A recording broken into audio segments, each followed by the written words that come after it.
po ninyo, ito pala yung history ng Book of Genesis. That's the time pwede po tayo magbasa. Yun po unahin po nito. Okay, magsisimula sa commentary. Normally po, commentary ang inuuna. Kasi po bakit? Because in commentary, hindi ka na mahihirapan magpaliwanag sa Bible.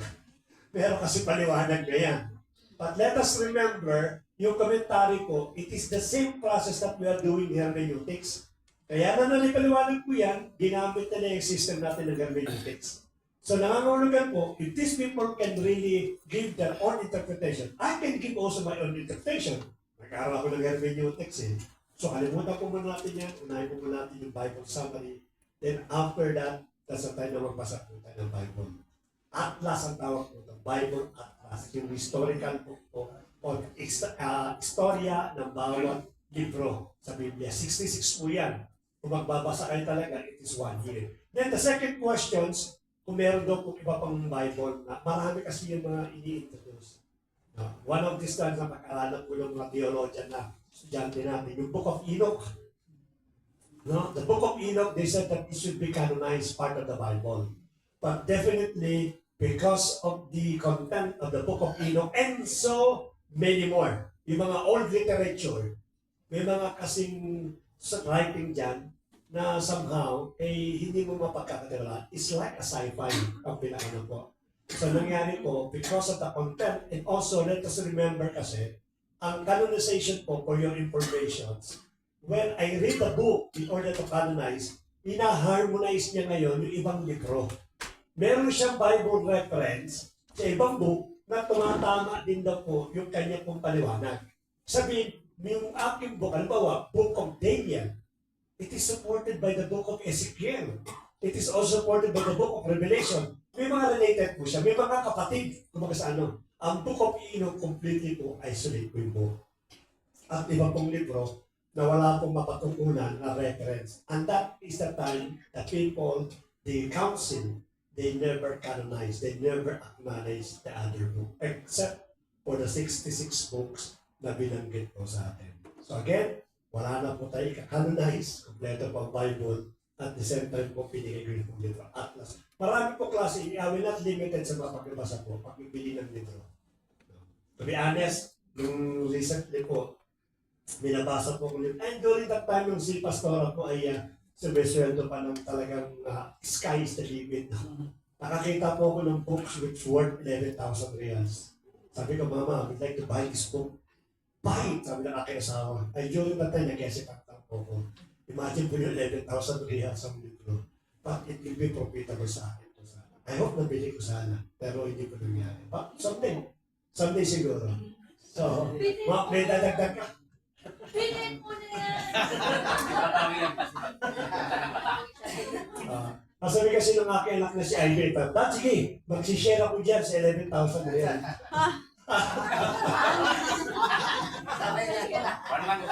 Bilhin mo na yan! Any more questions? Ayos pa yun na. Sige, Kuya Ed. Ba't masyadong matalinghala ang ginagamit na patalata ni Jesus Christ ng kanya, ba't hindi mo mababaw? Para madaling naintindihan until now. Ang sabi ng kapatid natin si Kuya Ed, bakit daw siya gumagamit ng mga figurative speech, yung mga parabolic, yung mga symbols, yung mga hyperbole, yun ang ginagamit po niya. To be honest, the reason why the Lord Jesus Christ used this kind of speech, figurative, it's so in order for the disciples to easily understand. Baliktad yung pagkakaintindi ko natin, nasabi natin is, nahihirapan kami. No, the reason why gumagamit ang Panginoon ng mga figurative, para maintindihan ng mga disipulo niya at hindi maintindihan ng mga hipokrito. Yan ang reason ko doon. Kung baga sa nagbibigay ako ng isang parable para yung mga disciple ko maintindihan lang. Pero itong mga hipokrito na ito, naghahanap ng buta sa akin, hindi na maintindihan niya. Kaya natitingnan ko niya yung Bible, lahat ng parables ng ating Panginoon, wala pong pariseyong nagsabi dyan na naintindihan ko. Hindi ko sabi, ang pinagsasabi nito? Hindi na maintindihan. But the disciples understood what the meaning ng mga parables. Kasi pinaliliwanag at the same time, may purpose talaga ang Lord po doon. Sapagkat yung pong purpose niya na to give who deserve the Word of God rather than nagsasalita tayo sa congregation. O, hindi naman pwedeng please yung buong congregation. So those the Lord Jesus Christ feel that really worthy to receive the Word of God, ginagamit niya yung parable. Yun ang pinagawa. But in total po, when the Lord Jesus Christ evangelized, general po yan. Hindi po siya gumagamit ng hyperbole. In fact, kung titignan po natin ang Bible, maiksi lang po yung mga parable. At kung titignan niyo po yung mga figurative speech na ginagamit ng Lord, hindi niya ginamit yan during evangelism. Sa 5,000, hindi ginamit nila Peter, nila Paul, ginamit niyan nung nakahalubilo yung mga Pariseo during that time. Just to hide the meaning, the message from them, at para maintindihan po ng mga taong sumusunod po sa atin. Sa ngayon po, madali po natin maintindihan yung mga parables po na yan. Kaya definitely, hindi po mahirap maintindihan. Any additional? Isa pa kasi kapag pinag-usapan yung heaven o yung kingdom ng Panginoon, basta mag-grasp or maunawaan ng mga tao, may gumagamit siya ng parable. Ang parable kasi is meron siyang earthly example na merong heaven. So bakit, kung ano yung sitwasyon ng panahon na yun, for example, diba, yung the sower, diba, yung parable of the sower, yung halimbawa niya, bakit yun sa seed? Kasi sa panahon na yun, ang kanilang kinabubuhay is farming. Maliban pa sa, syempre, sa cattle nila, sa mga pag-aalaga ng mga hayop, ay farming talaga.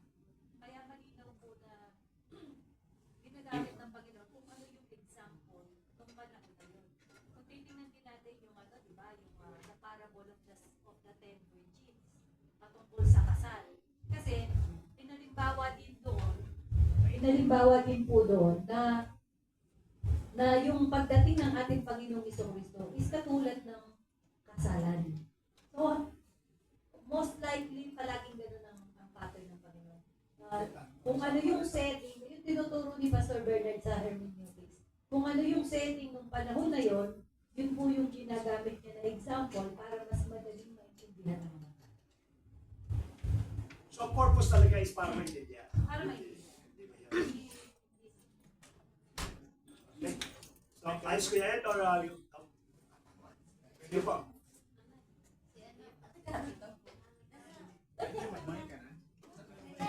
Si ate, ano?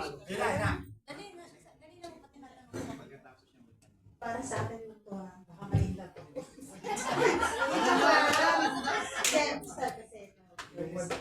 Halimbawa sa akin, kasal ako, buhay ng asawa ko.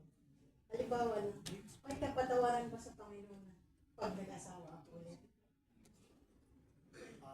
Si asawa ka, tapos naghiwalay kayo, Opo, tapos ngayon nag-asawa ko ulit. Sige, talinawin ko natin baka may mga case po na ganyan. Let me ask first the question. Ano yung stage ng paghihiwalay ng pamilya? Yan ang pinakalaman niya. I mean, kayo ba legally separated o parang nagkasundo lang kayo? Sige, maghiwalay na tayo. May asawa na siya. Yun ang pinakalaman. Ha?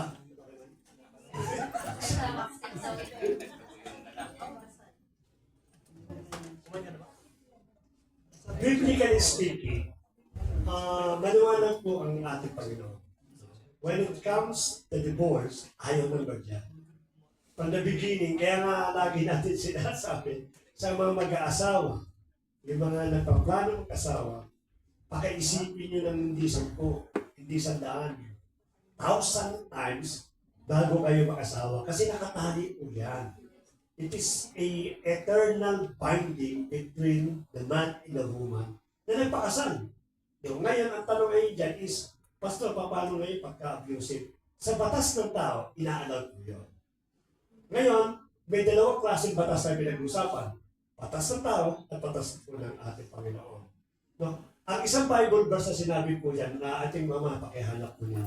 Ang sabi niya, whatever, sa Matthew, no, Book of Matthew, whatever you agreed on earth, ang sabi ng ating Panginoon, it will be also agreed in heaven.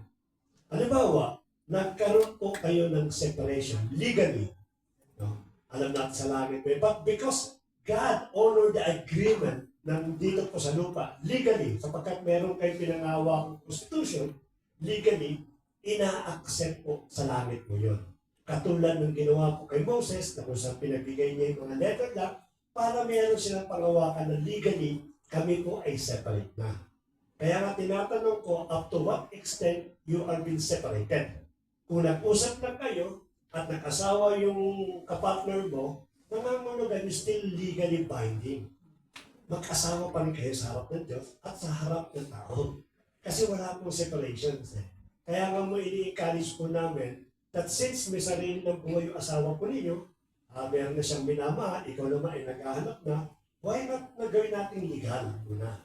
Let us do the legal form, legal way, upang sa ganun yung pag-aasawa muli, payagan ng ating pong batas at payagan din ng ating pong Panginoon. So dapat po ganun doon po muna ginagawa natin. But for the meantime, sa akin lang po, no? For the meantime, hindi po sinabi po Bible, hindi po clear po doon. But definitely, ang sabi po ng Bible, hanggang hindi ka nagsiseparate ng pag-asawa mo legally, hindi ka pwedeng makipag-contact, sexual contact. Or else, you are committing sexual immorality. Yun ang pinakalang po yan. Kaya nga po sabi ko sa inyo, mabigat po ang pagiging mag-asawa. Dapat po, dapat po talagang kaya nga, ano po normal na natinig natin pagka sa kinakasal? Ano sinasabi nung nagkakasal? Yun, for better or worse. At ang karugtong ay, till death do us part. Yun. Hindi po yan sinasabi lamang na nagkakasal sapagkat gusto niya sabihin, but yan po ay biblical principle. Kaya till death do us part. Pag-isipan niyo po mabuti. So yun po yun. Dapat po medyo magpigil muna. Tapos gawin ng legal things. Sabi ko nga sa inyo even in a barangay, no, ang sabi nga minsan ni Pastora, minsan niya, pero for me, I read an article. No, nakabasa ko ng isang article na even in barangay, kung mag-agree kayo mag-asawa, magpirmahan kayo doon, that is also somehow legal separation. Pwedeng gamitin po yan sa korte. This is what I heard before. And I believe it is still effective today. First step daw yan, Pas. Yeah, the first step. Para pag nagpunta ka ng korte, mag-iwalay kami. Ano bang preba po ninyo? Ito po, sa barangay, nagpirmahan kami, kami dalawa. Then they will process siya sa korte. At wala pong cost lang. Wala pong cost sa barangay. Hindi kayo BCC kayo na malaki. Yan lang po dapat po gawin. Kasi sasabihin si Pastor, may binabasa siya. Basahin ko po yung nandito sa Bible. Ang sinabi kasi, di ba, tinry si Jesus Christ sa mga Pharisees at tinanong siya ng pagalito. Samantala, may mga Pariseyong pumunta sa kanya upang hanapin siya ng butas. Kaya nagtanong sila, pinahihintulutan ba ng kautusan na hiwalayan ng lalaki ang kanyang asawa? Tinanong din sila ni Jesus, ano bang pinuutos sa inyo ni Moses? Sumagot ang mga Pariseyo, ipinahihintulot ni Moses na maaaring gumawa ang lalaki ng kasulatan ng paghiwalay at pagkatapos ay pwede na niyang hiwalayan ang kanyang asawa. Sinabi sa kanila ni Jesus, ibinigay ni Moses sa inyo ang kautosang iyan dahil sa katigasan ng ulo nila. Okay? Matigas sa ulo. Pinagpipilitan. Okay? 6. Ngunit simula pa ng likhain ng Diyos ang mundo, ginawa niya ang tao na lalaki at babae. Dahil dito, iiwan ang lalaki ang kanyang ama at ang ina at magsasama sila ng kanyang asawa at silang dalawa ay magiging isa. Hindi na sila dalawa, kundi isa na lang. Kaya hindi dapat paghiwalayin ng tao ang pinagsama ng Diyos. Diba? Pero hindi po ibig sabihin dito na walang separation talaga. Kasi yung kung kay Moses, ina-acknowledge talaga ng Panginoon. Kasi matigas nga talaga ang ulo ng mga tao. Pero sa panahon na to, bakit ito yung sinabi ng Panginoon Jesucristo? Kasi ginagamit ng mga kalalakihan yung divorce para yung asawa nila, hiwalayan nila ng walang mabigat na dahilan. Kasi dapat ang dahilan lang ng paghihiwalay, yung babae o yung lalaki is nangalo niya. So kung hindi sa pangangalo niya, hindi mo pwedeng hiwalayan. Yun po yung sinabi. Ngayon, parang dito po sa Saudi, Mali lang ang timpla ng kape, pwede mong i-divorce. Magtanong po kayo. Totoo po yan. Mali lang sa way ng pagbuhos mo ng kape, nagamit mo yung left hand mo, pwede na po yan. Dalawang beses ka nagkamali ng tipla.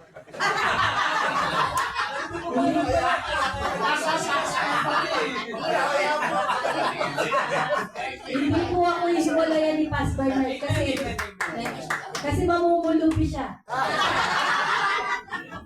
Nakapanghalal po lahat sa akin. Kaya dapat wais ng mga babae. So ito po yun. Kaya po sinabi ni Jesus ito. Kasi ginagawa nga lang siya ng butas ng mga policy para may maibutas sa kanya. Pero malinaw ang sinabi ng Panginoon. Talaga naman, ang design ng Panginoon ay huwag maghiwalay. Pero lang nga, kapag yung pangangalo niya.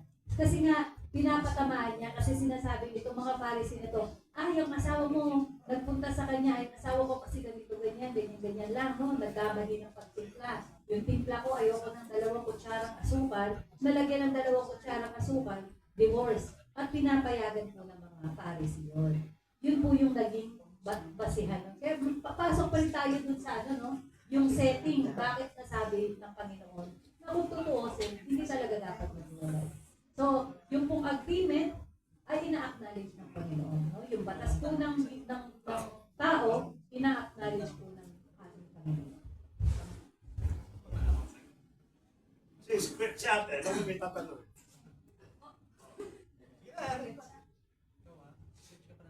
Patanong yan. Thanks po sa sinabi po ni Pastor Casina. Di ba po sa reading the Bible?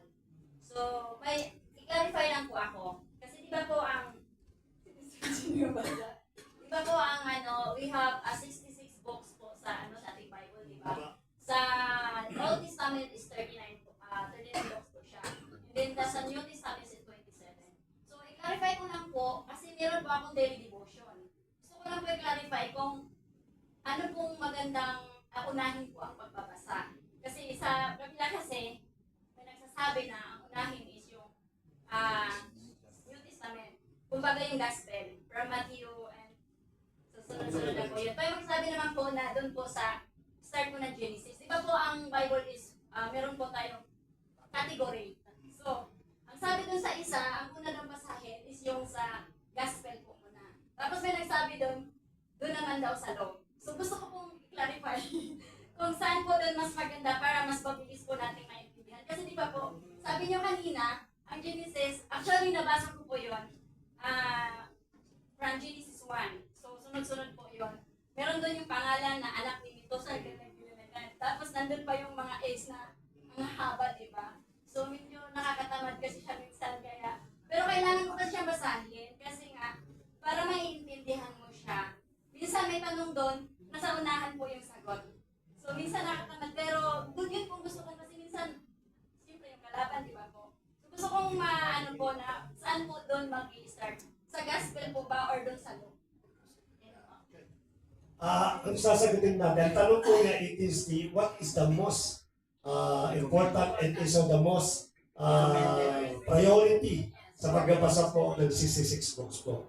Now, I will put it in condition. Pag kayo po ay isang born-again Christian and you wanted to know the Bible, I will recommend to read the book of Acts. Yes, Acts. Because the book of Acts, historically, kung paano nagsimula ang church. Kasi yun ang mahalaga talaga eh. Bilang member ng church, you should know, paano ba nagsimula itong church? Ang church ba nagsimula ba sa panahon ni Moses? Sa panahon ng ating Panginoon? Actually, in the time of the Lord Jesus Christ, there is no church. Hindi po nag-exist ang church. So, mostly po, ang napapagkama natin pagkasabi ng ating Panginoon, nagsimula ang church ng ating Panginoon, nagsisimula. Actually, hindi po. Ang sabi nga niya, upon this rock, that's the future. I will build my church. Kaya ang gusto po natin magsimula bilang mga member po ng church, the book of Acts. Yun po ang nare-recommend ako. Ngayon, kayo po ngayon may interesado na talagang gusto niyo mag-aral, doctrinal naman gusto niyo, mga doctrine ng mga church, magbasa kayo ng Book of Romans. Kasi ang Romans po kasi is all doctrinal. Diyan yung nalalaman kung saan nagsimula yung doktrina ng church, kung ano yung mga bagay na dapat gawin, yung mga bagay na hindi dapat gawin, yung mga bagay na makapagpapaliwanag sa atin. Kasi it is very important for us to stand in our doctrines. Kasi pag hindi mo alam tayo yung doctrines mo, magkakaroon ka ng problema. So in order for you to widen yung knowledge mo about the doctrines, pag sinabi kasi natin doctrine, ito yung foundation of our faith. Dito natin nilagay. Nasa Book of Romans po yan. But if you want to know the history of the Lord Jesus Christ, ang babasahin natin is the Book of John. Sa John kasi, hindi lang yung deity, yung deity ng ating Panginoon, but even the humanity, the love of God, na doon po yan. Ang pinakano po yan. So, depende kasi yan doon sa willingness mo na magbasa. Depende sa tao kung ano gusto mo. Of course, maganda rin simula sa Book of Genesis kasi historical po yan eh. History po ng creation ng human being. Kaya lang, of course, may mga tao kasi na gusto niya kagad yung prepare, na maintindihan niya. Kaya nga, binibigyan ko kayo ng idea kung ano mga libro na dapat yung babasahin. And of course, maganda rin po dyan yung epistle ni Pablo. Kasi bakit po yung epistle? Kasi pag sinabi natin epistle ni Pablo, it's about the right comeback. Kung paano tayo makakuha ng bilang isang Kristiyano, kung ano magiging gawin natin, kung gawin yung ating paraan ng paglakad bilang Kristiyano, nasa lahat po yan ng Book of Epistles ni Pablo. Yun ang pinakano po dyan. Now, kung gusto nyo adventurous kayo, bago sumunod si Pastora, magpasa kayo ng Book of Revelations. Yan, medyo talaga kung magkakaroon ng pagpipiga ng utak mo dyan. Talagang kinakalahan natin ang pigaan ng utak mo. Sige, Pastora. Pag-basic po na, mga conduct na ng tao sa Book of James. Yung mga simple ba na madaling maunawaan na kailangan ng ugali ng isang Kristiyano ay Book of James. Napakasimple na basahin yung Book of James. Tapos kung gusto mong, ako po ang nire-recommend ko is dyan eh. Kasi gusto ko maunawaan mo muna unang-una yung pagmamahal ng Diyos sa iyo. Kapag naintindihan mo yung pagmamahal niya, ikaw din makakauhaw ka na makilala mo kung sino yung nagmamahal sa iyo. Pagkatapos, pag nabasa mo na yung Book of John, sa akin nga, yung Matthew. Kasi aalamin mo kung ano yung kanyang genealogy. Saan siya nagmula. At pag nabasa mo yung Matthew, balik ka ngayon ng Genesis. Ayan. Kasi doon nagmula lahat ng lahi-lahi. Ano po. Kung gusto niyo naman ng mga magic, syempre, First King, Second King, Samuel, yan, mga yan. Pag history, maganda rin mga storya ng Chronicles. At napakaganda. Talaga naman po, no? Siyempre, pag yung medyo gusto mong matakot-takot sa buhay, mag-revelation ka. Ayan po. So,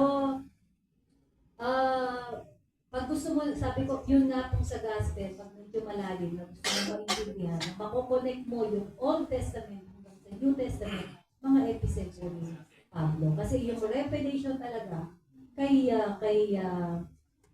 Pablo. Kasi magaling talaga si Pablo sa book ng mga kasulatan ba? No? Ng mga law. Magkainaral niya kasi na scholar siya ni Gamaliel. Kaya na-reconcile niya from Old Testament na i-connect niya ngayon dun sa revelation ng Panginoon. Yung paano mo i-weigh ngayon yung law at saka yung grace. Kasi yung iba nabubuhay pa rin sa batas. At yung iba naman puro grace. Pero kay Pablo, balance na. Ayan. Meron pa kayo pagpagdal ng binabasa? Sino ba? Sige, si Ate. Kasi share ko po yung gospel for today na Marcos 8. Mahaba siya, pero ang babasahin ko lang ito pong Marcos 8 verse 11 to 13. Humingi ng palatandaan ng mga Pariseo. May dumating na mga Pariseo at nakipagtalo kay Jesus. Nais nilang subukin siya kahit hiniling nilang magpakita siya ng isang himala mula sa langit. Napabuntong hininga si Jesus at sinabi sa kanila, bakit naghahanap ng himala ang mga tao sa panahong ito? Pakatandaan ninyo, hindi sila bibigyan ng hinihingi nilang himala at sila'y iniwan niya. Muli siyang sumakay sa bangka at tumawid sa ibayo. Yung tanong ko, Pas, sino ba talaga itong mga pariseo na to? Although alam natin na ang ating Creator is the only one living God. Lahat nilikha po niya. So isa sa mga nilikha niya ay ang pariseo, mga Pharisees. Pero bakit ipinagkait sa kanila ng Diyos Ama, ng Panginoon, na sila pakitaan ng mga palatandaan ito o himala? So, ang tanong ko dito is that somehow, merong respector ng ating Panginoon. Hindi niya sinama yung mga pariseo. Because let us remember kasi, ang mga pariseo supposed to be galing sa panahon ni Levi. Ito yung mga high priest na kung saan ay naglilingkod sa ating Panginoon. But during that time, when the two sons of Levi, nag-commit po sila ng pagkakasala, that's the time they cut already the lineage of the Levi. Wala na yung Levi. Hindi dahil ayaw ng Panginoon, but because of the great sin na nagawa ng kanyang dalawang anak. Si Abinuho atay, nakalimutan ko sa I forgot the name of the one. Then from there, nagkaroon na po ng ibang lahi, nagkaroon po ng ibang lipi. Ngayon, pagdating po sa New Testament, wherein yung mga pariseo po ay naglilingkod sa ating Panginoon, these people are already been corrupted. No, they are not corrupting the people's mind, but even they are corrupting the Word of God. Nakatwist kasi yung Word of God sa kanila po at namumuhay sila ng hypocrisy.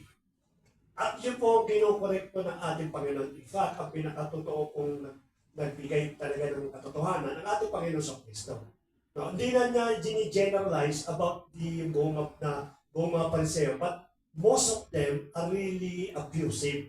Ang pinakano ko doon. So ang sabi ng ating Panginoon, yung kanya daw sign, it will be only given to those worthy to receive the signs. Because these people are not part of the family ng ating Panginoon. Kaya hindi sila binigyan ng signs. But definitely, yung signs po ipinagkaloob po yan sa mga believers, which is us na ipinagkaloob sa bawat sa atin. So the only reason kaya hindi pinagkaloob ng ating Panginoon yung last ng kanyang pagdating is that they are not worthy to receive these signs. Because they don't have the renewed heart. No, parang ang dating is, anong purpose mo ba tingin yung sign of the last day? Well, in fact, hindi ka naman na-renew. Hindi naman na bago yung puso po natin.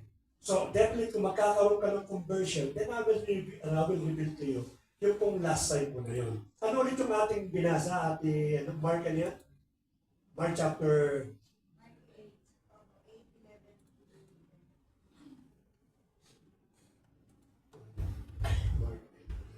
Basahin ko muna siya habang sabi po sa Matthew chapter 16, may mga pariseo at saduceo na lumapit kay Jesus para subukin siya. Okay? Ang purpose po kasi nila ay subukin siya. Okay? Hiniling nila na magpakita siya ng himala mula sa Diyos bilang patunay na sugo siya ng Diyos. Pero sinabi ni Jesus sa kanila, kapag palubog ng araw at mapula ang langit, sinasabi ninyo, magiging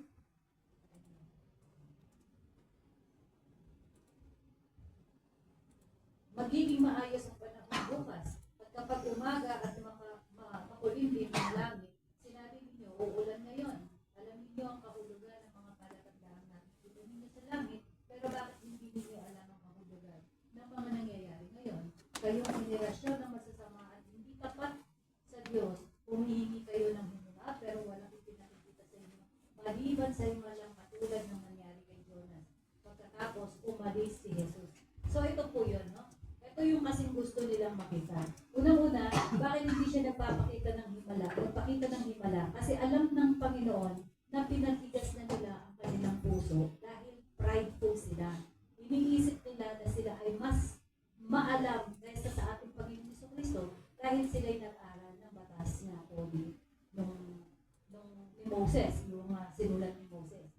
So ngayon, malinaw na sinabi dito kasi doon sa Mark nilinaw, pero dito nilinaw po sa Matthew na nagtatanong sila, hihingi sila ng sign para lang i-test ang ating Panginoon. Hindi para manampalataya, kundi i-test talaga. Kasi gusto nga nilang ibagsak yung identity ng ating Panginoon. Kasi marami nang sumusunod sa kanila.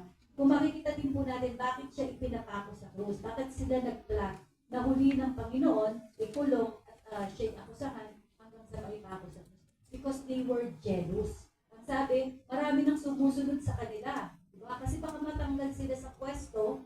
pagiging high ba sa society na binibigyan ng galang at binibigyan ng tawag dito, yung paggalang at yung parang mataas ang pagpipitagan sa kanila. So nagkaroon ngayon ng unang-una yung pride nandun sa kanila. Pangalawa, hardened na yung puso nila. Pangatlo, hindi talaga sila naniniwala. Pang-apat, gusto lang nila subukan at ipahayaan natin. So yun po. So it means that yung motives kasi. It's very clear kung bakit binigyan ng sign. Kasi pag hindi kayo nagtanong, ako magtatanong. Dagdag po ba, no? At saka, kung tutuusin po natin, yung mga policies na yan, nakikita nila yung mga himala na ginagawa ng Panginoon. But then, nung oras na yon, gusto nilang mismong sumunod ang Panginoon sa kanila. But then, of course, hindi talaga susunod ang Lord pagka nakita yung motive. Kasi ang Panginoon nagmagawa ng kagalingan, pagpapalaya sa mga espiritu, dun sa mga taong may pananampalataya lang. Kaya makikita po natin, lagi sinasabi ng Panginoon, your faith has healed you. Your faith has set you free. Pero ito pong mga ito, walang pananampalataya. Kaya wala po silang makikitang sign. Ang sabi, yung sign lang ni Jonah, yung 3 araw na nasa loob ng tiyan ng malaking isda. So yun po yung sign sa kanila na yung kamatayan ng ating Panginoon. Yung muling pagkabuhay ng ating Panginoon.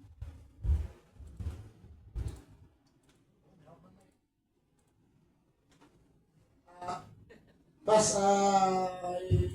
ano pa lang, yung katanungan ko na is, kasi we believe in Trinitarian, di ba? In the Father, in the Son, in the Holy Spirit. And then, meron kasi iba't ibang, sa Bible kasi maraming tawag dito, version.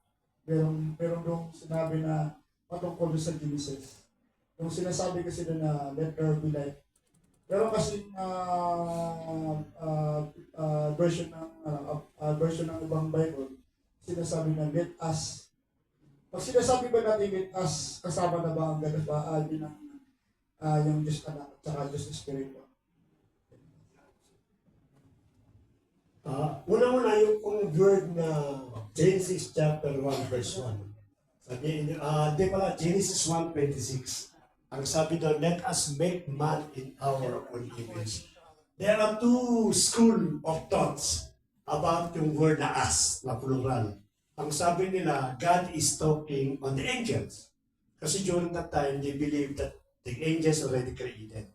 Kaya ang sabi niya, parang bang audience lang na tinatanong niya yung mga angel, gawa tayo ng tao, parang gano'n. Parang nakipag-usap ko ba? Kausap mo kayo. Sige, gawa tayo ng project dito, kaya tayo ginagamit ko. Kasi nandiyan kayo. Which is yun ang paniniwala po nila, na angel ang kausap ng Diyos upang sa gano'n ay lumikha ng tao. Of course, the other school of thoughts is that they believe that the one that is speaking by God, it is a co-equal. No? Kumbaga sa hindi siya humihingi ng payo, kundi gusto niya i-confirm mo kapatid niya na gagawa tayo ng tao. So nangangahulugan, pag humingi ka ng confirmation, halimbawa, si Pastora, humingi ako ng confirmation, nangangahulugan, I cannot do it alone. Kasi nga kung gagawa ako, bakit ko pahingi yung confirmation ng aking asawa? So nangangahulugan, yung authority ni Mrs. magkapalaw kami. Kaya pinako-confirm ko sa kanya, gawa tayo ng tao. Ayun ang pinakano po dyan. So ano ang tama po doon? Let us go with the first school of thoughts. Ang kausap daw angel. So, pag sinabi natin angel, kasi yung word mismo na let us make man, as if yung angel daw po is para siyang humihingi ng authority. Humihingi siya ng approval. O ikaw angel, approval magagawa ko ng tao. Which is napaka-illogical. Kasi wala nang kapangyarihan ng angel. Pangalawa, it's nilikha lang ng Diyos ang angel. So yung possibility na yung angel ay during that time ay hindi kausap ng Diyos. Pangalawa, sabi daw po nila, the angel was created before man or after man. Nangangahulugan during that time, yun ang paniniwala po iba, no? Yung mga angel daw po, nilikha daw po yun. Nauna muna nilikha ang tao bago ang anghel. Yung pinakano po doon. But for me, I believe it is the angel first before us. Patay na paniniwala po nila. Kaya nangangahulugan po, na definitely hindi kausap ng Diyos ang anghel. Meron siyang kausap na co-equal po niya. Ngayon, paano natin patutunayan na yung kausap ng Diyos ay mismo yung Trinity, the Father, the Son, and the Holy Spirit? We will go back again doon sa Genesis chapter 1, verse 1. No? Ang sabi doon, in the beginning, God created the heaven and the earth. Para po malinaw sa inyo, ita-translate po natin sa lingwahe po ng Hebreo. Para mas maganda. Kasi Hebreo po ito. Genesis chapter 1, verse 1. In the beginning, the word God, who created everything, it comes from the word Elohim. Yan. Hindi po ginamit yung word na El. Kasi po yung pong El, it is a singular noun of God. Iisa. So ang sabi nila, yung Elohim, it is a plural. It is more than one. Ang sabi po ng iba po nag-aaral, especially mga ibang reliyon, grammatically nagkamali lang daw po ang pagsulat ng Elohim. It should be El, not Elohim. Ang sabi daw po nila. Alam niyo po sa Hebrew language, napaka-almost impossible na magkaroon po ng maling grammar. Especially when we talk about the old Hebrew word. Kasi yung ginagamit nating Hebrew, yung napapakinggan niyo sa Israel, that is a modern Hebrew word. Pero yung pinaka-old Hebrew word, it is impossible na magkamali sila. Unang-una po, bakit po? Ano niyo po yung word na tetragrammaton? Yung tetragrammaton, they use this principle in order for them, sa mga Hudyo, na huwag banggitin yung pangalan ng Diyos. Why? Because they afraid that the moment they mock the name of God, unknowingly, o maaaring hindi po kusa, it might cost them life. Mamamatay sila. Kaya yung tetragrammaton, nag-invento sila ngayon. Hindi naman nag-invento, ni-replace nila yung pangalan ng Diyos na hindi sabihin talaga directly. Kaya yung word pong Elohim, hindi po maaaring laruin ng mga Hebreo during that time.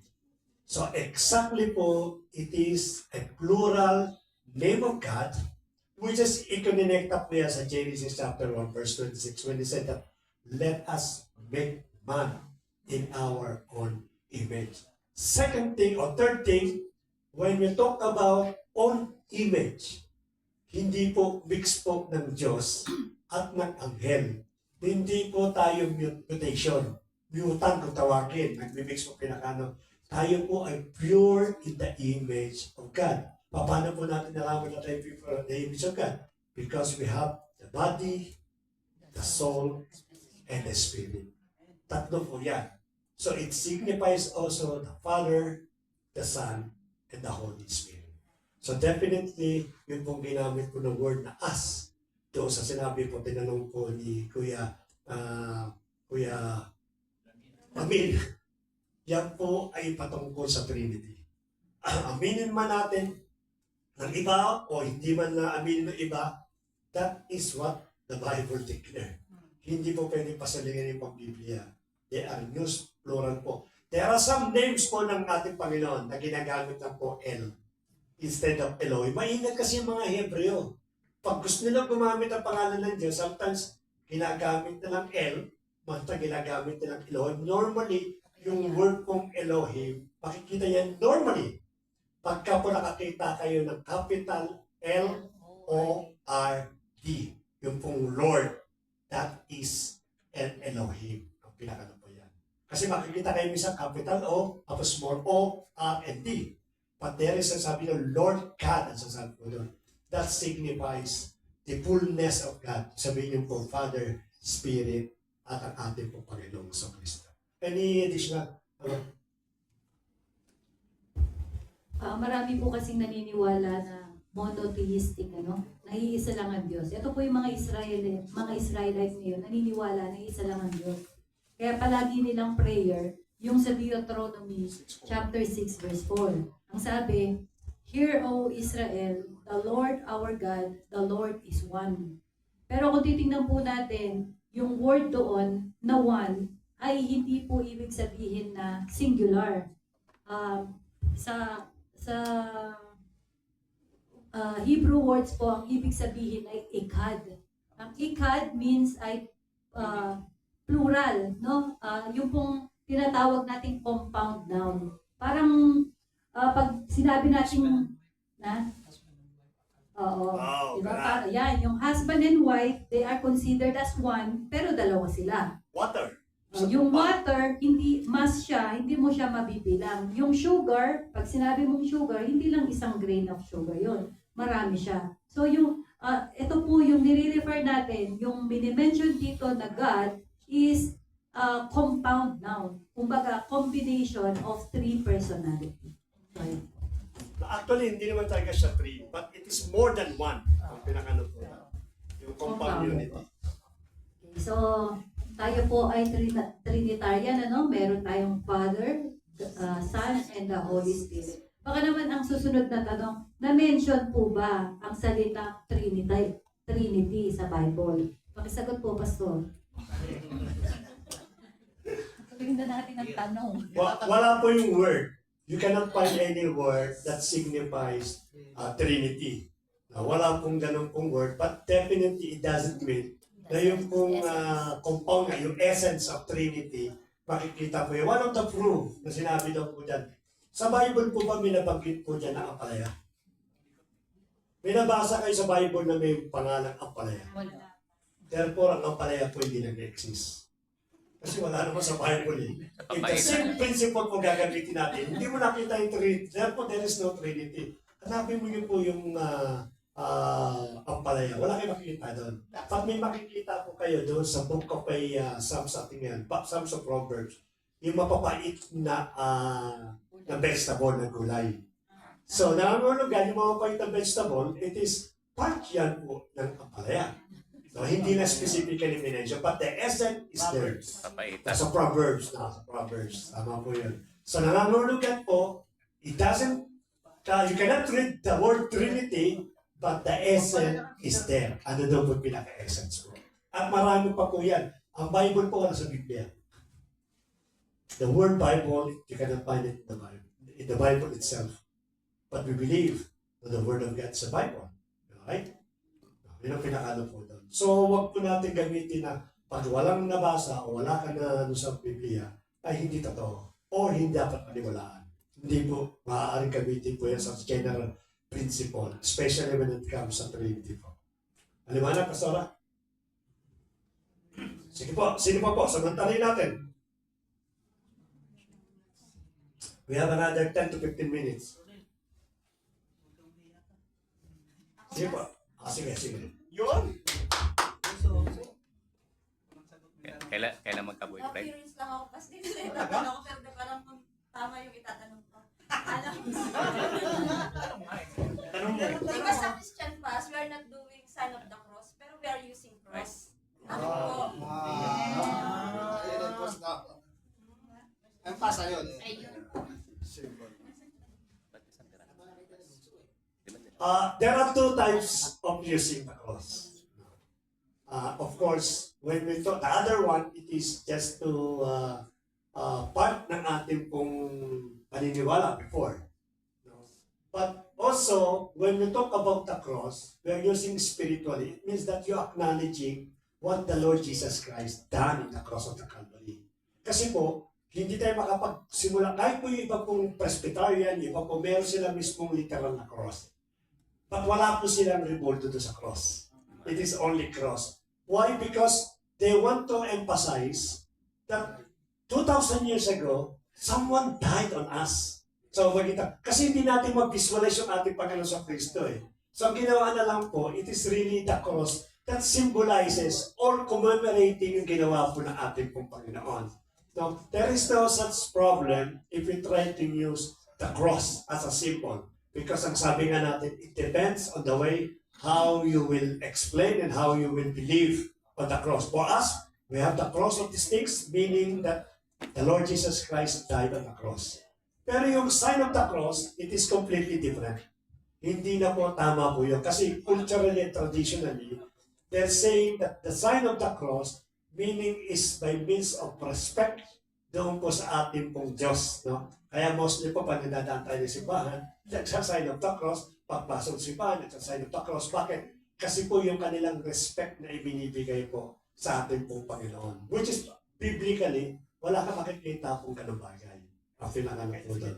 So again, ang ating pong cross, it is merely an illustration in acknowledging that the Lord died on the cross 2,000 years ago. In fact, to be honest with you, the meaning of the cross during the Roman Empire, it is a curse. Sumpa po yan. Sabi, curse a person that hung it on the tree, which is the cross.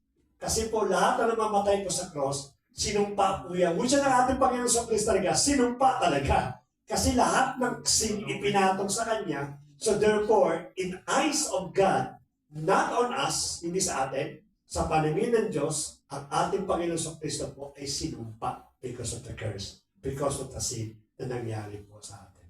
Again, ulitin po natin, it is completely different to the sign of the cross. At kung meron po tayong sign, meron tayong figure ng mga cross na pinapakita po.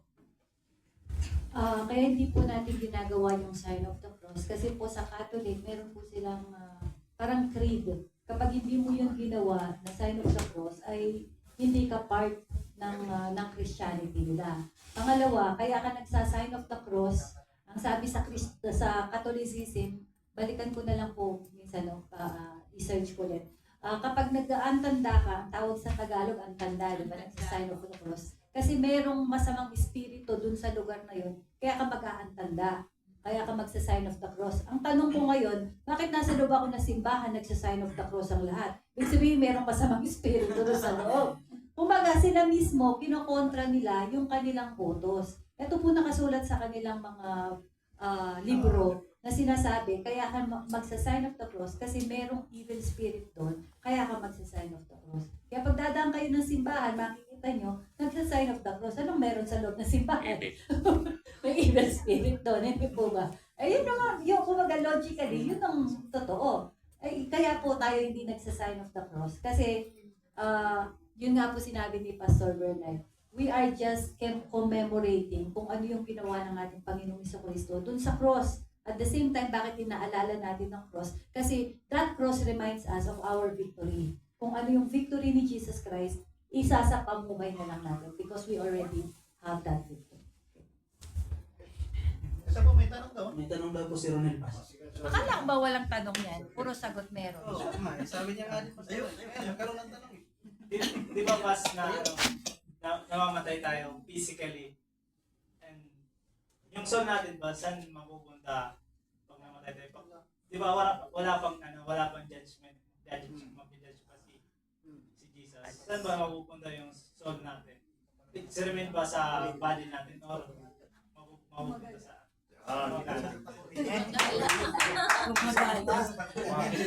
Palagay ko may nag-code sa'yo. Yan. Ito ang paliwanag. Kasi merong actual na senaryo, actual na eksena na matay. At after nung kanila namulat yung kanilang mata, which is not the body anymore, kasi ang body kasi babalik daw sa alikabok. Sa alabok. Nasa labok. So, nung namulat sila, ang sabi daw po ni Lazarus, because ang sabi nila, parang kwento lang yan. Alam mo sa Bible po, when they mention specifically the name, hindi po yan kwento barbero. Hindi po yan isang parable. Yan po yung totoong account, kasi may pangalan mismo eh. So, nung namulat si Lazarus, ang sabi daw po, nasa Abraham bosom siya. Ano doon daw po siya. Tapos yung matandang mayaman na talaga naman galing at talaga namang napakasama, nung pareho sila namatay, magkasabay. Nakita niya daw po siya, nasa kabilang ibayo daw po siya, which is kung tawagin daw po ay hell. Ang sabi po doon. And in between ng hell at ng Abraham bosom, ano po yun? Ano yung nasa gitna? Yung dalawa? Purgatorio. Catholic lang yun. Abyss at tawag. Abyss. Ang sinabi natin abyss, walang hangganan lalim. Sabihin, hindi maarap lalim. Kaya ang problema ngayon, hindi sila makalipat doon sa dalawa. Because of that sin, because of that event, naniniwala sila na ang tao pag namatay, napupunta kay Abraham bosom. Kung ikaw ay tumanggap sa ating Panginoon. O kung ikaw man ay nahatulan bilang righteous, katulad ni Lazarus, doon ka pupunta. At kung ikaw daw po ay masama, mapupunta ka ng hell. Ngayon, ang tanong daw po is that sa panahon ngayon, may mga namamatay na kay Abraham bosom po siya. Ang paliwanag po nila ganito, ginamit nila yung John chapter 14 verse 6. Ang sabi ng ating Lord, I am the way, the truth, and the life, and no one comes to the Father except through me. So, meron siyang binanggit na siya daw ang nagbe-bridge dito daw po sa lupa papunta ng langit. Kaya pala itong sinabi niya doon sa kanyang magnanakaw, yung katabi niya, ano sabi niya, today, ngayon din, dadaling kita sa paraiso. So, hindi niya sinabi, dadaling kita kay Abraham bosom. Sa paraiso, pag sinabi nating paradise, that is the abode, the place of God. Kasi paraiso there is no such paradise na masasabi po natin na panglupa o pang ilalim o pang anuman. Ang paradise po, it is the place of God. So nangangahulugan po, naniniwala sila pag pinagduktong-dukto natin yung senaryo, nung namatay ang ating Panginoong Kristo at muli siyang nabuhay, nagkaroon tuloy ng bridge. Yung lahat ng namamatay, didirekto po ito doon sa paradise. Ay paano po, Pastor, yung sa Abraham bosoms? When the Lord Jesus Christ died, remember, ang sabi niya, 3 days daw po siya na napunta doon sa hell. He went into hell within 3 days. Ngayon ang tanong, sabi ng maraming theologian, anong ginagawa ng ating Panginoon doon sa impyerno ng tatlong araw? Anong ginagawa niya? Ang sabi daw po ng iba, yung purgatorio nga, they preaching the gospel to the purgatory people. Dahil hindi ulos-ulos kayo, hindi kayo sa impyerno, hindi kayo sa langit, dito kayo purgatorio, may pag-asa pa kayo. Hindi po totoo po yun. Yung 3 days po na bumaba ang ating Panginoon sa Kristo, it is a proclamation that everything belong to Him. The Abraham bosoms and even the hell belong to the Lord Jesus Christ.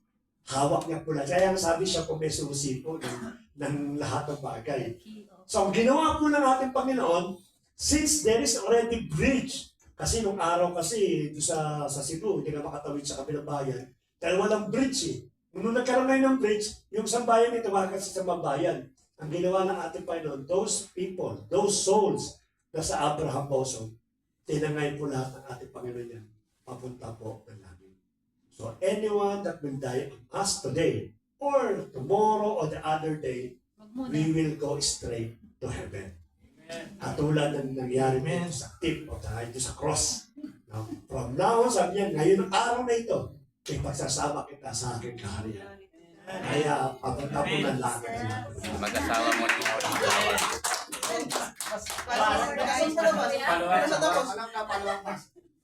Nagsisimula na ba ang judgment ngayon sa Ayun, yung tanong niya yung judgment, maganda dun Ang judgment po, darating po yan sa panahon ng ating pong Panginoon sa Kristo. There are two judgment. Hindi pa nangyayari po yan.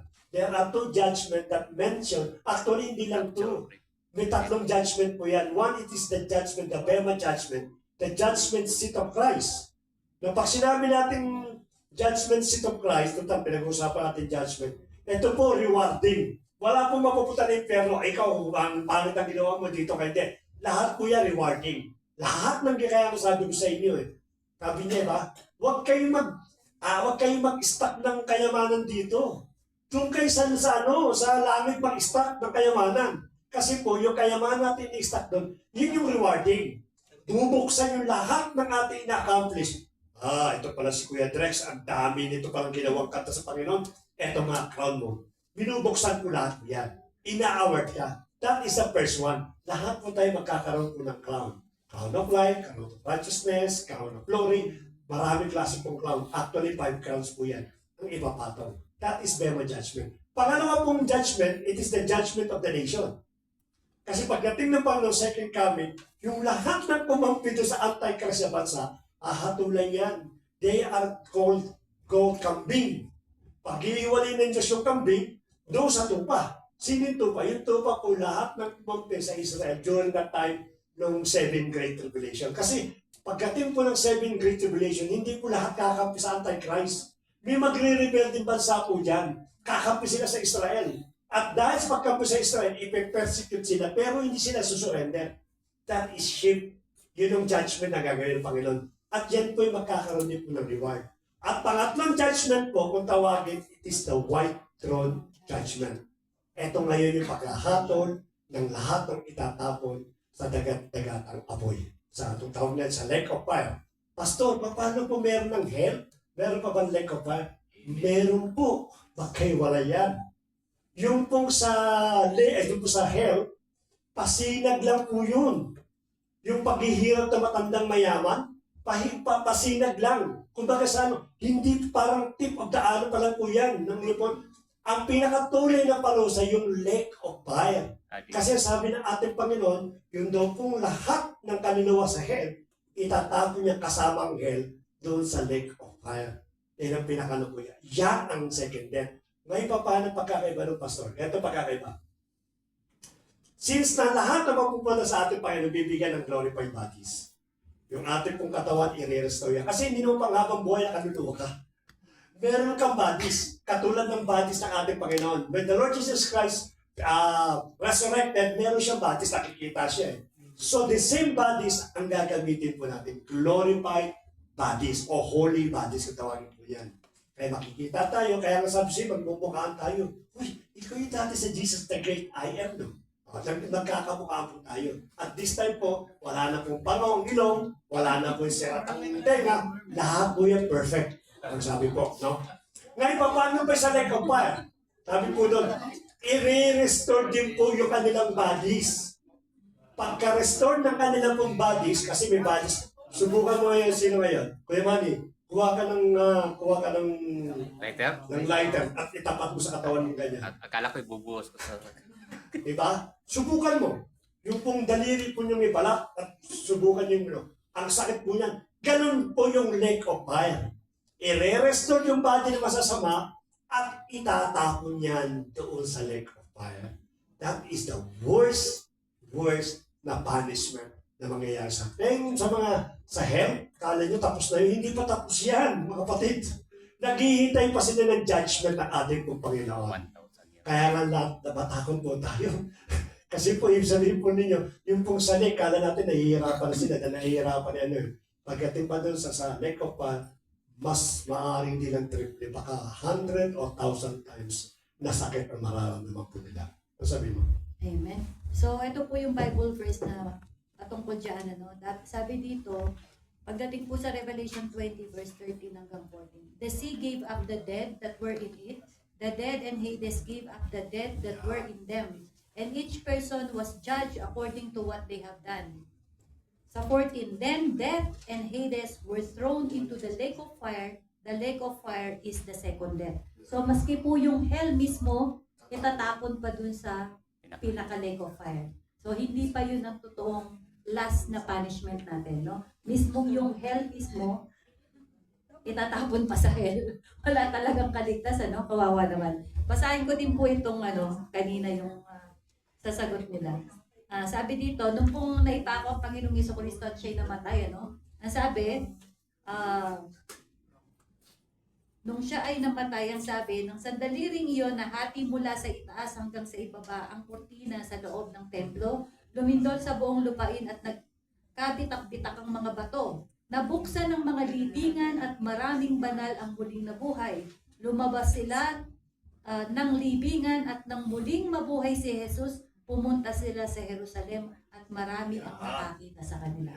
So, maging nung panahon ni Jesus, nung pong resurrect ni Jesus Christ, katunayan na mayroong resurrection. Yung mga nandoon sa Abraham's bosom ay mga nabuhay na. At kasama na ni Jesus Christ, syempre, pag-akyat ng Panginoong Jesucristo, dahil siya yung daan, walang makakapunta hanggat hindi siya na ipako at namatay, siya ka pa lang po nagkaroon ng daan at sila po yung kasama na niya doon. So during ng resurrection ng ating Panginoon, Resurrection po. nabuhay na rin yun. Nangabuhay po sila. Okay? Kasang swerte naman. Pinagpala nila. Kasabay na Ayan, ang sabi daw po ni some sort of encouragement. Ang sabi daw ni Ate Elizabeth, mapalad daw po yung mga umakyat na kasama ng ating pong Panginoon. Just to picture kung sino mas mapalad. These people that went upstairs ng ating pong Panginoon, they will become a visitor sa kasama ng ating pong Panginoon. Jesus Christ. At kanino siya ay kakasal ng ating Panginoon? Sa atin. That's it. Later on, it is us the most important person during that time. Yung nakita natin umakyat, yan ang papalakpak sa iyo. Uy, kasal na ang Panginoon sa iglesia niya. Mga witness. So we are more blessed. Final wedding na. So last question po. Kasi yung mga namatay na yun, yun yung mga from the Old Testament. Pero yung mga lahat yung naka-witness sa ating Panginoon sa Kristo, tinanggap siya bilang Diyos at tagapagligtas, sila po'y tinawag na iglesia, at ang iglesia ay tinatawag na bride. Tayo po yung magiging bride pagdating ng panahon na sasalubungin ng groom. Kaya po yung parable ng 10 virgins, yun po yun, ang ating Panginoong sa Kristo ay muling babalik upang kunin niya yung kanyang bride. No? At ay kasaya ng ng eksena na yon, no? Ang mga anghel, mga witness natin, yung mga saints na to, witness natin, at tayo ikakasal sa Panginoon. Napakasaya. Nakaputi lahat. Pas, yung nabanggit mo kasi yung judgment, di ba? So, bilang Kristiyano o bilang isang mananampalata tayo o kami, magkakaroon ba ng condemnation na wala tayong na-evangelize or wala tayong na-share the word of God or ano natin? Maganda po yun, no? Alam niyo po, mayroong paniniwala na ang sabi daw po ay doon sa Biblia, pakihanap ko yung verse, ang sabi niya, lahat daw po ng ginawa natin, idadaan sa apoy upang malaman daw po natin kung ito'y magiging ginto or masusunog. Ang pinakano po doon. Pero sabi daw po, doon daw po sa mga gawa natin na nasunog, ay huwag kayo malungkot ang sabi niya sapagkat kayo din naman daw ay ligtas. Kasama kayo sa heaven na ating Panginoon. Ang tanong ngayon doon is that, paano nga naman wala akong na-evangelize? Paano nga wala akong ng ministry na inagipan? Kung baka sa throughout of my career, umabot na ako ng 15 years, 20 years, talagang sitting ministry lang ang ginawa ko. Paano ba yan? Ang sabi po ng isa, eto po huwag kayo maniniwala. No? This is the trick of the enemy. Ang sabi daw po nila, okay lang naman yan. Pagdating naman sa langit, pare-pareho tayong masaya. Sama-sama tayong ligtas. No? Halimbawa, si Kuya Zion nag-evangelize ng 1,000 people. Samantalang ikaw, kahit isa, wala. Pareho lang tayo, Kuya Zion, pagdating sa langit. Pareho lang tayo. Hindi po, pareho yan. Let us be careful. Kaya nga po meron dyan testing of your work. Kasi may reward. Reward system po yan eh. Di ba sa opisina, pag kayo po nagtatrabaho at meron kayong reward, pwede ba sabihin sa inyo yung tamad sa opisina eh, pareho naman tayong empleyado. Tama, pareho tayong empleyado. Pero magkaiba tayo ng level when it comes sa reward. Mas marami ang natanggap sa reward sa iyo. Meron akong increment, meron akong bonus, meron akong profit sharing, etc. Ito yung tinatanggap po natin.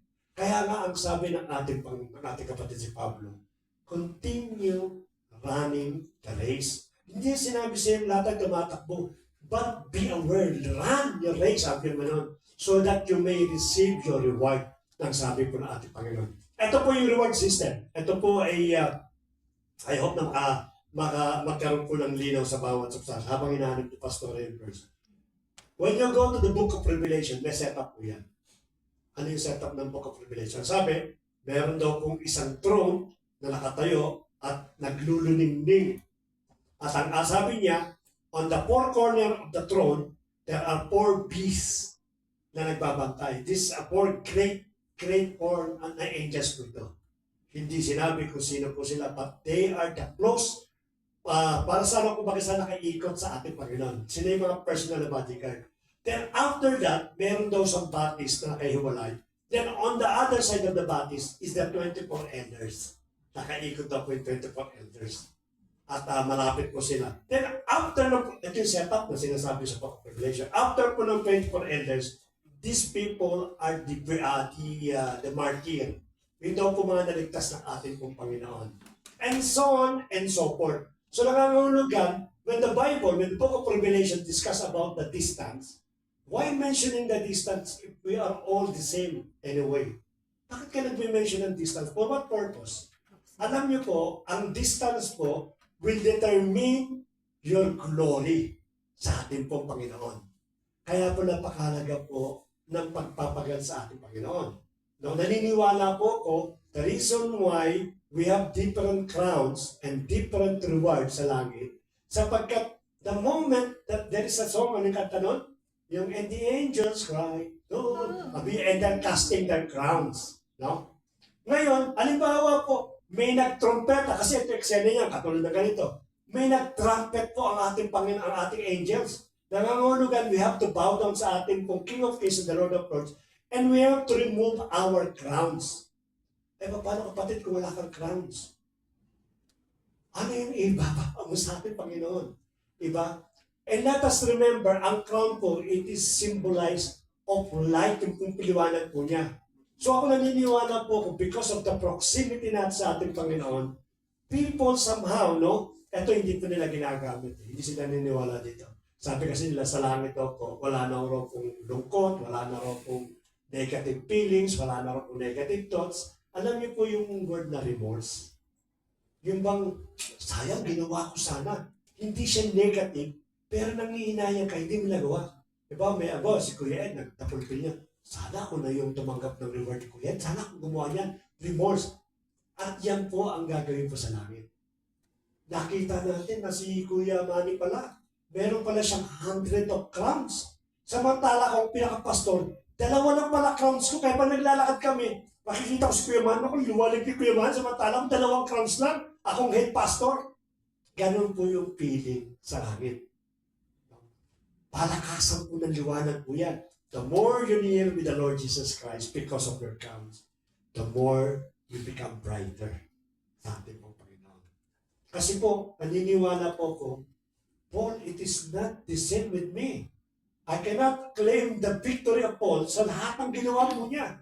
Kaya ako naniniwala when we see Paul sa langit, makikita niyo po ang daming crowns niya. Napakadami niyang achievement. So nangangahulugan po yung reward system, we should be very careful about these things. Kasi po may mga Kristiyano po na nagiging tamad. Anyway, lahat naman tayo ligtas na okay lang.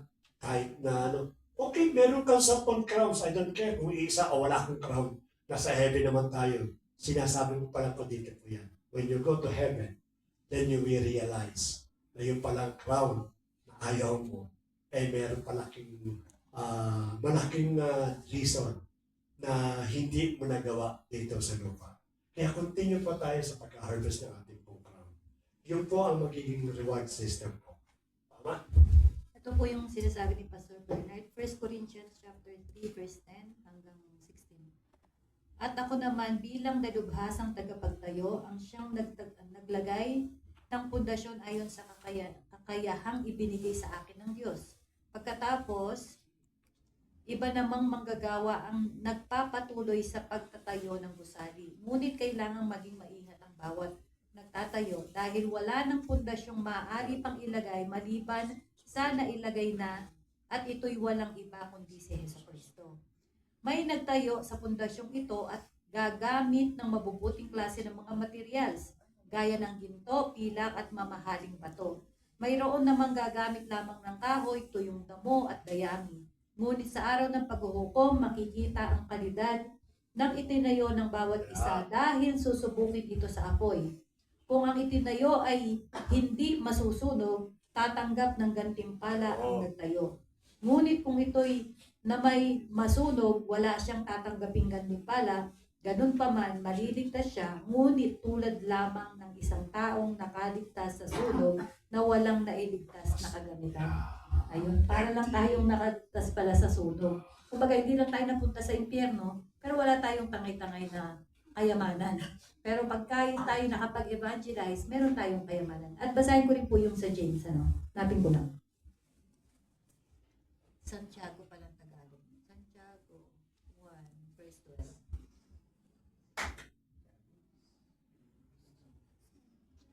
Sabi po dito, Mapalad ang taong nananatiling matatag sa kabila ng mga pagsubok dahil pagkatapos niyang mapagtagumpayan ang mga ito, tatanggapin niya bilang gantimpala ang buhay na walang hanggan na ipinangako ng Diyos sa mga nagmamahal sa Kanya. Ayun. Pero sa iba po kasing translation, crown of life. Hindi po buhay na walang hanggan, kundi crown of life po ang sinasabi ko.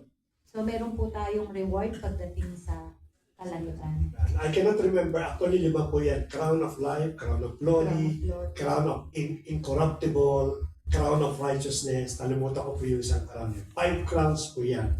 Tatyak sa kanya-kanya po tayong hakot ng crown.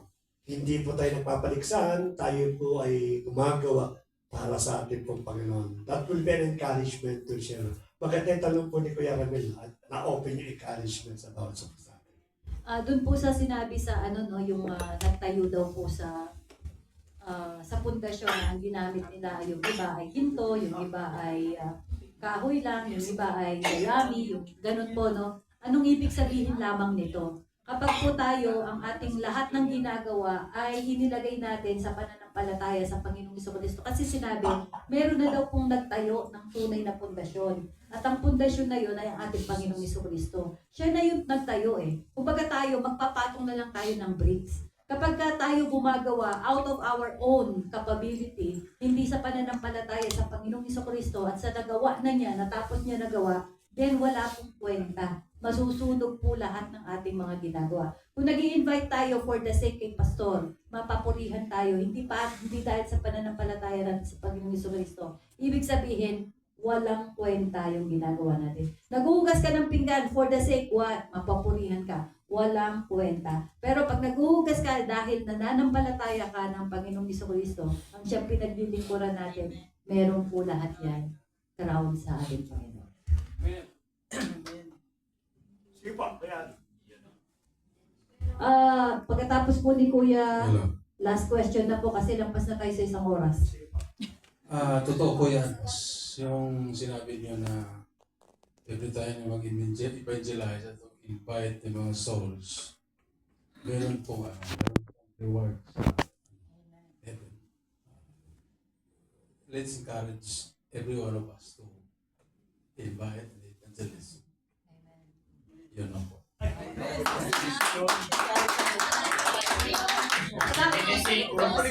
Saktong-sakto pang-closing talaga. May question ka? Opo, may question. Going back lang po dun sa question kanina about sa heaven.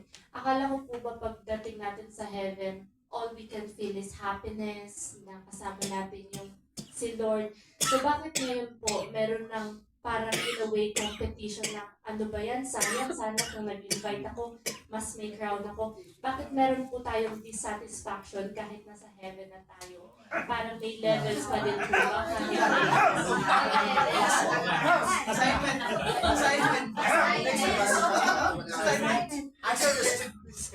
Yeah, I think tama yung kanya po. There is no such negative thoughts, feeling, or emotions in heaven. Wala na po yun.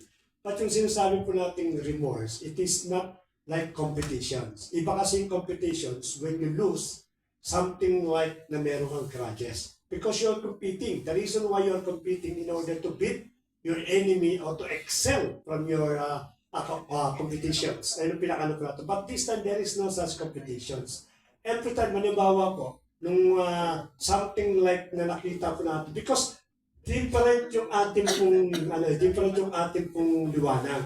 No, kaya nga sabi po natin, sa mga nakakita ka na nag-iisip ka, ako dapat pala, kinalingan ko pa. Which is for me, it is not a negative thoughts. It is not something like na competition, but rather, ang feeling mo ba na I should have done these things before, kung talagang nasa lupa pa po ako, pinakanapuno. Let us remember, yung pong matandang mayaman na namatay, meron siyang damdamin din. Ang sabi niya, Lord, kung hindi man ako makabalik, pabalikin mo na lang yung aking, yung si Lazarus para masabi, meron pa rin siyang feeling of something na nararamdaman. Sa atin po ganun, bagamat hindi ko siya consider na negative thoughts, because definitely, wipe out po yan. But somehow, because of the gravity ng accomplishment ng isa pong bagay, naiisip mo, sana ganun din yung nangyari sa akin nung ako po'y naglilingkod sa ating pong Panginoon. Sige. Siguro, siguro, sabi mo, nako, sana ginawa ko ng mas ginalingan ko nang dito pa ako sa lupa.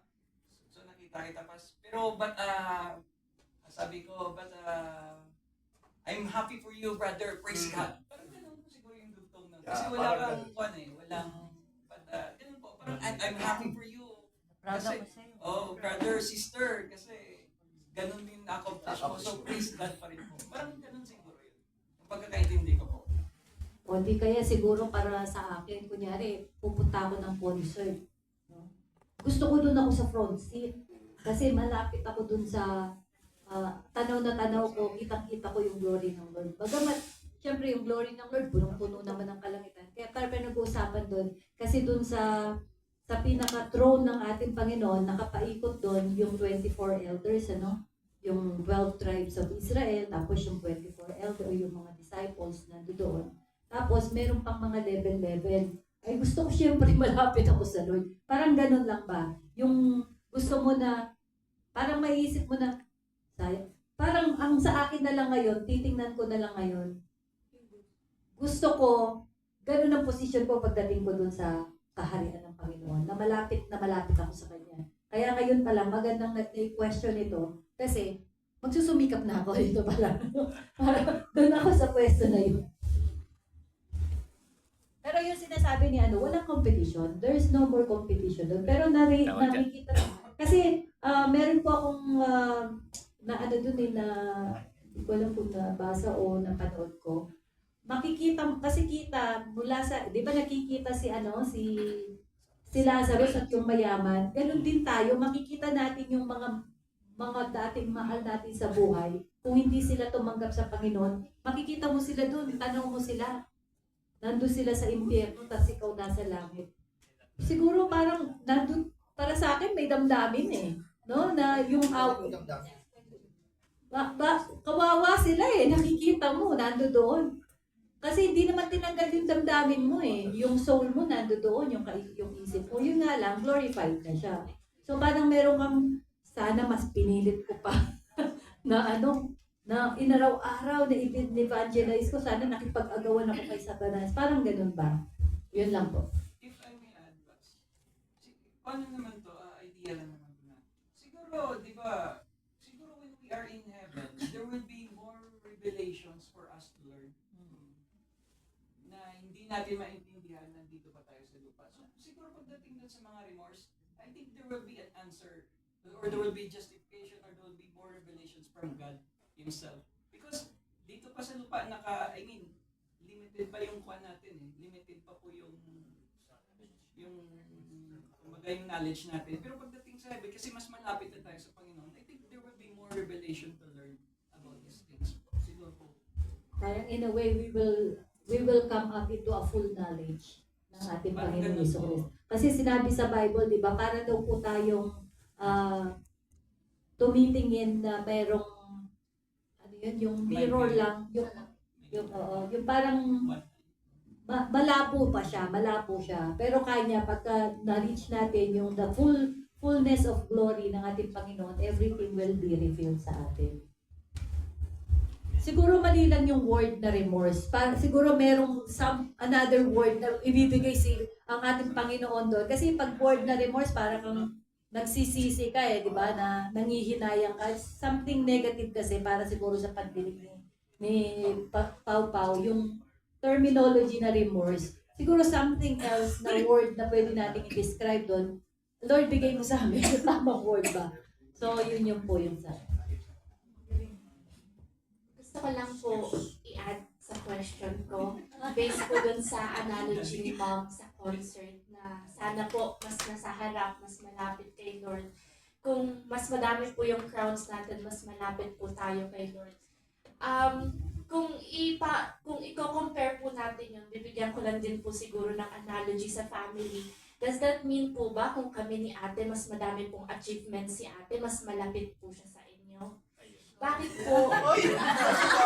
May competition. Hindi tayo matatapos. Gusto ko lang po malaman kung saan pumapasok din po yung, I guess, equality. Kung lahat naman po tayo anak ng Diyos, bakit may hierarchy pa po through achievements? Ako yung sasagot ka din. Sasagutin ko yung sagot niya. Kasi ganito lang yan, Pao.